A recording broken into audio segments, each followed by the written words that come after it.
Assalamualaikum warahmatullahi wabarakatuh. Perkenalkan, nama saya Muhammad Novan Zahid. Dan pada video tutorial ini saya akan menjelaskan cara menggunakan aplikasi SPSS.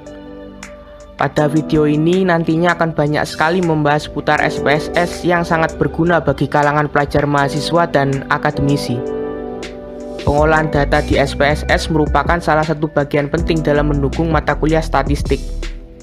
Aplikasi ini bermanfaat untuk melakukan pengumpulan, manajemen, dan pengolahan data untuk banyak hal. Dan bagi mahasiswa seperti saya, aplikasi ini sangat berguna untuk membandingkan, mengklasifikasikan, mengendalikan, dan mengurutkan data. Di video tutorial kali ini saya akan membahas cara menggunakan SPSS seperti 1. Cara menginput data ke SPSS di variable view dan data view. Kedua, cara mengoperasikan statistik deskriptif di SPSS dan cara membaca output. Ketiga, cara melakukan uji compare min dan mencoba membaca output. Dan yang terakhir, saya akan menjelaskan cara melakukan uji korelasi dan mencoba membaca output. Cara menginput data ke SPSS, variable view, dan data view. Sebelum input data ke dalam SPSS, terlebih dahulu buka program SPSS yang telah terinstall pada komputer Anda.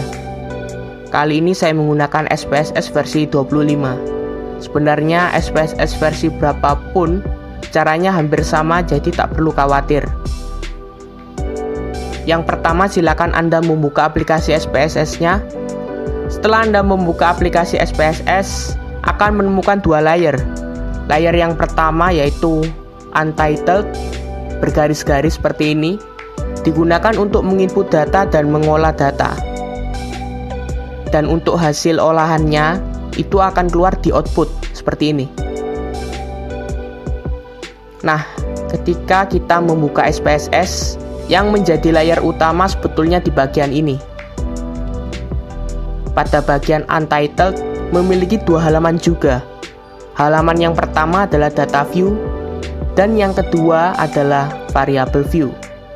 Apa bedanya? Data view digunakan untuk menginput data atau memasukkan data, kalau variable view digunakan untuk membuat variabel baru. Selanjutnya kita akan menginput data di variable view.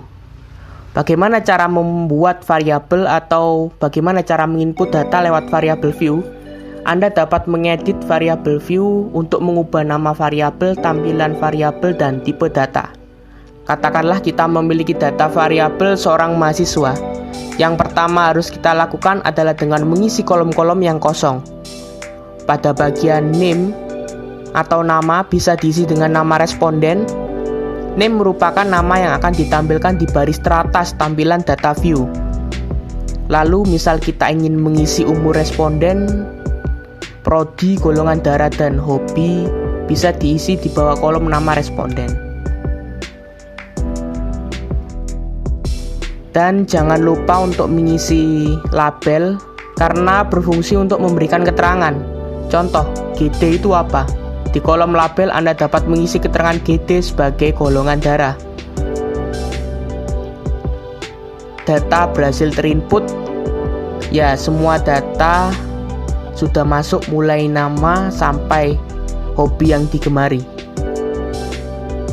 Selanjutnya kita buka data view. Setelah kita selesai mengisi variabel pada variable view, selanjutnya buka halaman data view. Pada halaman data view berfungsi untuk menginput data. Nah, seperti ini. Masukkan data ke data view. Data view adalah tampilan lembar kerja SPSS untuk menampilkan isi dari input data. Data yang diinput tersaji dalam bentuk vertikal. Di halaman data view, saya akan menginput data yang saya lakukan di Universitas Jember. Pada kolom nama, saya isi dengan nama-nama responden.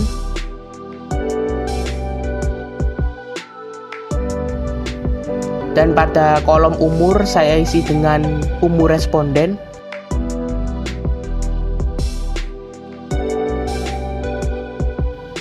Selanjutnya pada kolom prodi saya isi dengan program studi yang ditempuh oleh responden, dan seterusnya.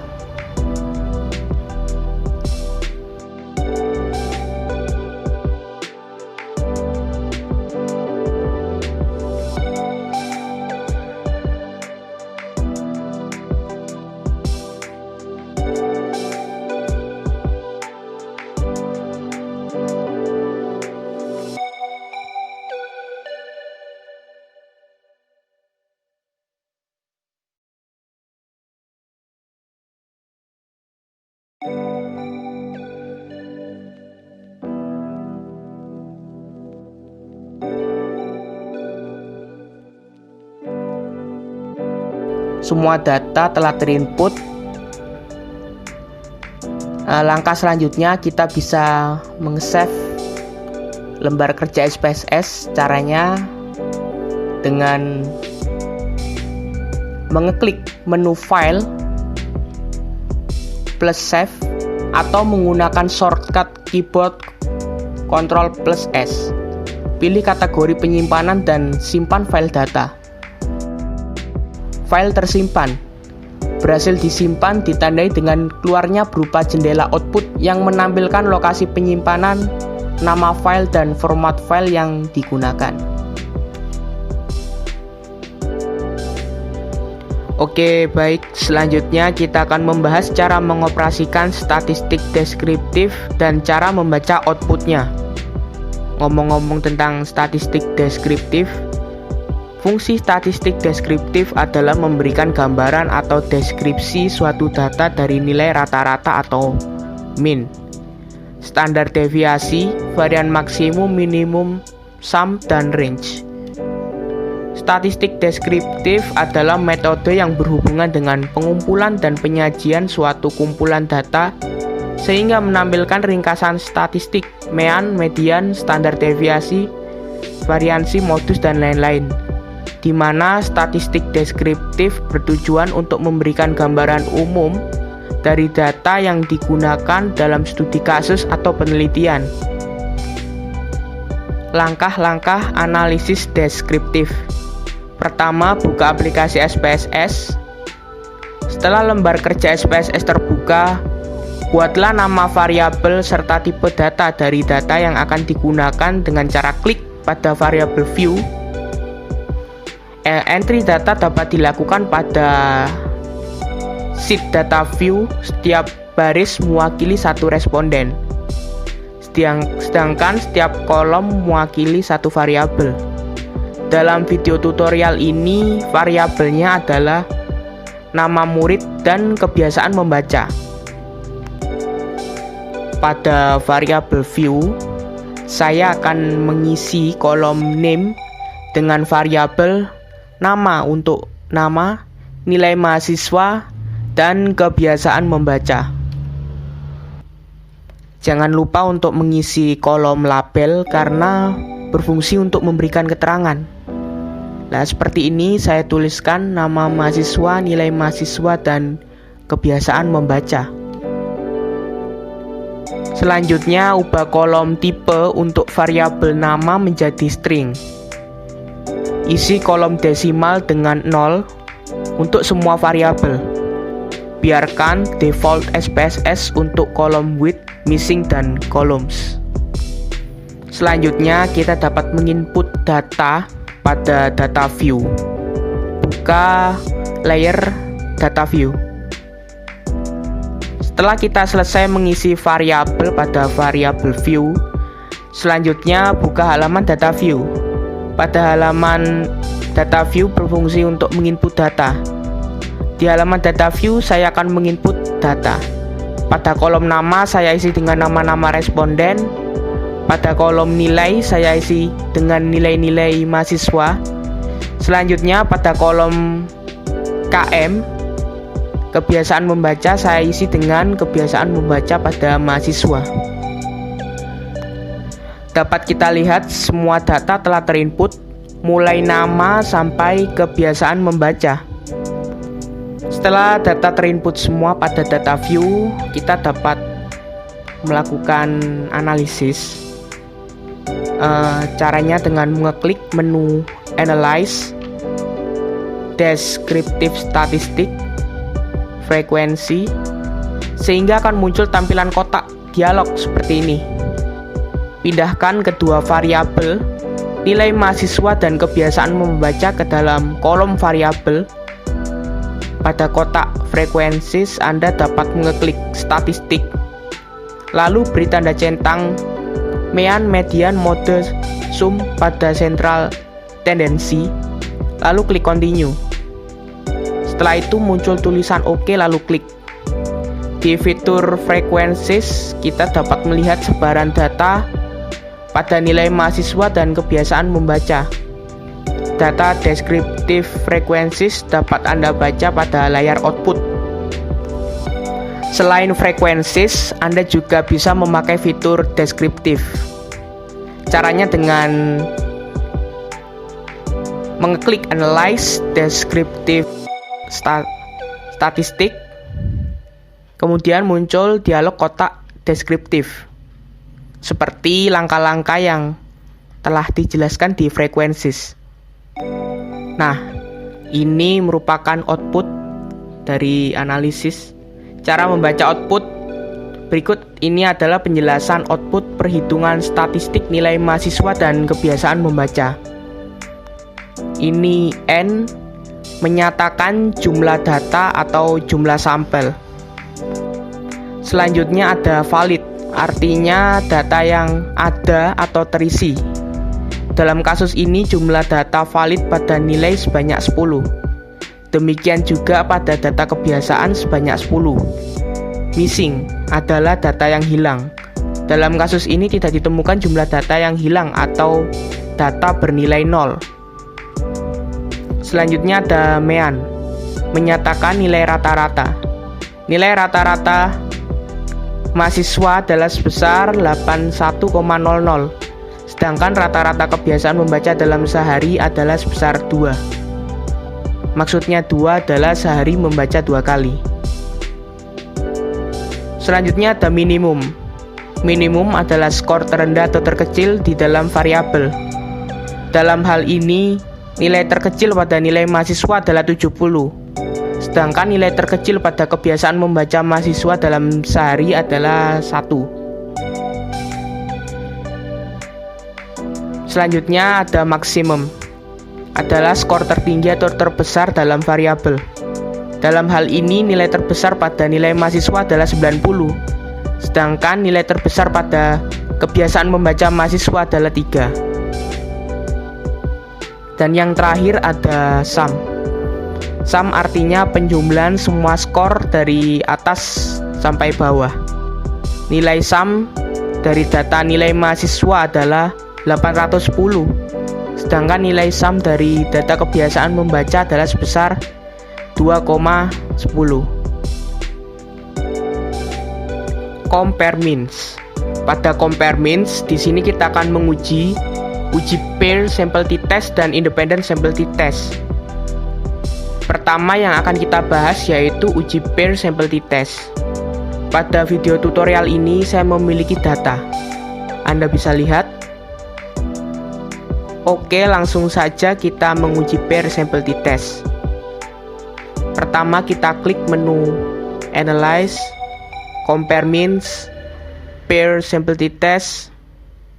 Selanjutnya kita masukkan pada variabel 1 dengan nilai sebelum belajar, dan pada variabel 2 kita isi dengan nilai sesudah belajar.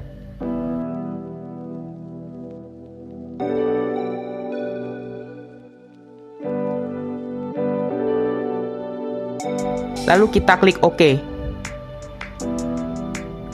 Pada hasil output tersebut kita bisa lihat bahwa ada hasil ringkasan statistik deskriptif dari kedua sampel ini, yakni nilai sebelum belajar dan nilai sesudah belajar.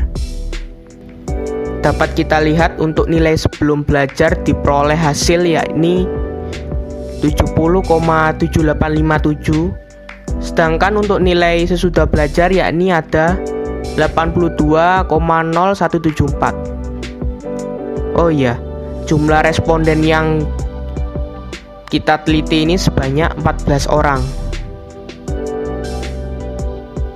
Selanjutnya untuk nilai standar deviation sebelum tes itu nilainya 5,75364 dan nilai sesudah belajar sebesar 6,34234. Dan yang terakhir ini adalah standar error means. Nilai sebelum belajar adalah sebesar 1,53773, sedangkan nilai sesudah belajar sebesar 1,69506. Hasil pada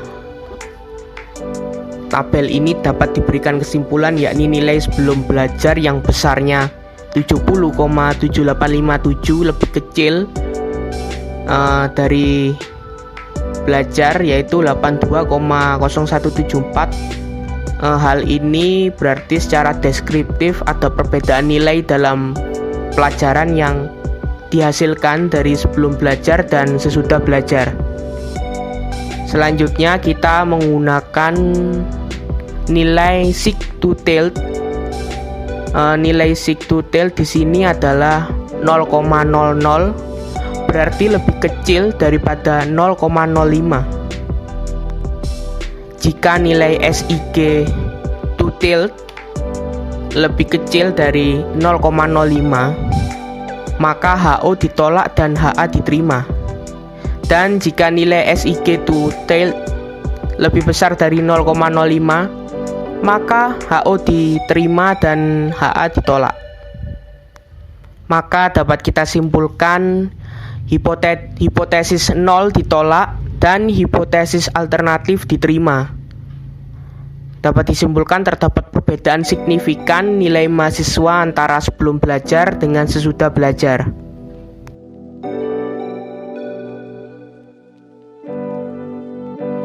Setelah membahas uji pair sample t-test, selanjutnya kita akan membahas independent sample t-test.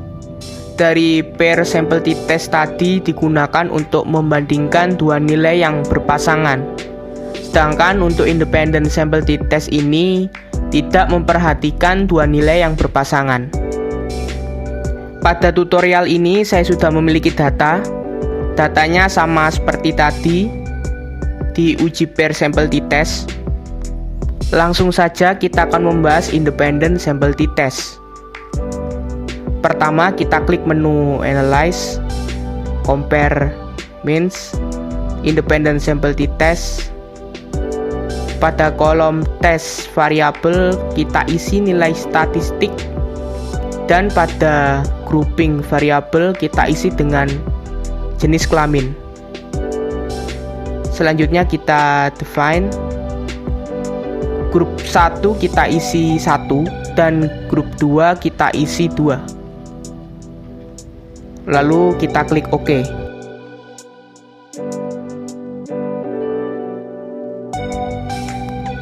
Output telah berhasil keluar. Selanjutnya kita akan menjelaskan cara menganalisis independent sample t-test melalui seek-to-tail-nya. Seek-to-tail di sini yakni 0,00, berarti kurang dari 0,05. Ini jika nilai SIG to tail lebih kecil dari 0,05, maka HO ditolak dan HA diterima. Sedangkan jika nilai SIG to tail lebih besar 0,05, maka HO diterima dan HA ditolak. Dapat disimpulkan hipotesis 0 ditolak dan hipotesis alternatif diterima. Terdapat perbedaan yang signifikan pada nilai statistik antara mahasiswa perempuan dan laki-laki. Korelasi Pearson. Tutorial ini menjelaskan langkah-langkah membuat analisis korelasi dengan menggunakan SPSS. Pada video tutorial ini saya sudah memiliki data. Anda bisa lihat. Mungkin kita langsung saja untuk menguji korelasi Pearson. Untuk korelasi Pearson kita klik Analyze, Correlate, lalu ini, kemudian masukkan motivasi, minat, dan prestasi ke variabel.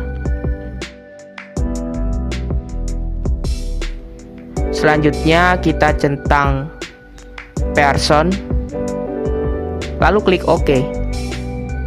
Output berhasil keluar, kemudian kita akan membaca correlation.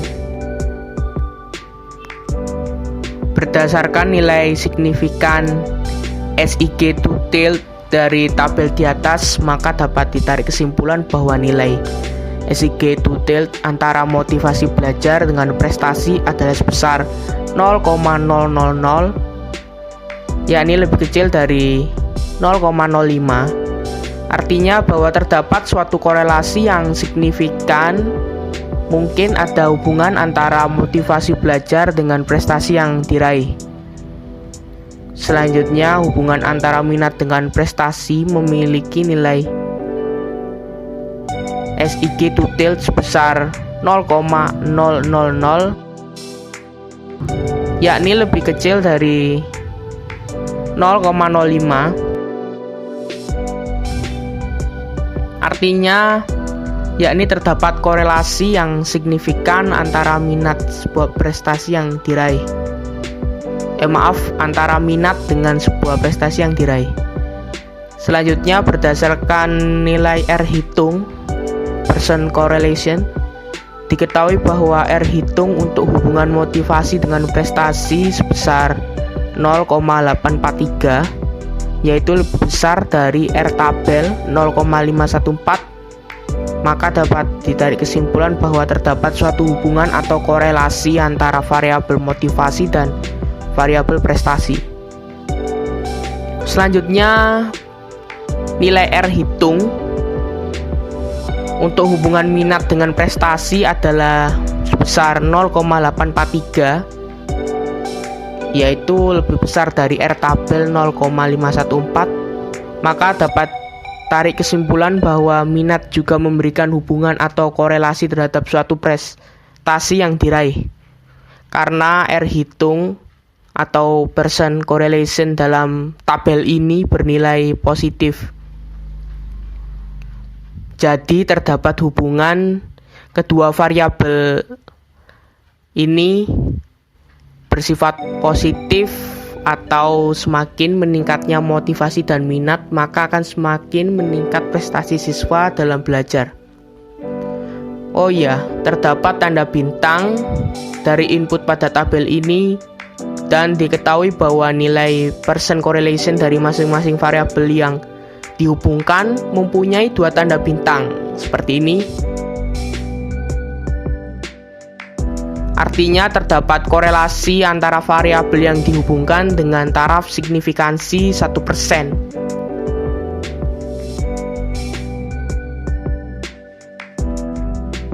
Pada pembahasan tutorial analisis korelasi Spearman, kita akan membahas cara membaca output korelasi Spearman. Pada video tutorial ini saya sudah memiliki data seperti pada korelasi yang sebelumnya. Oke, langsung saja kita menguji. Pertama klik Analyze, lalu Correlate. Lalu ini.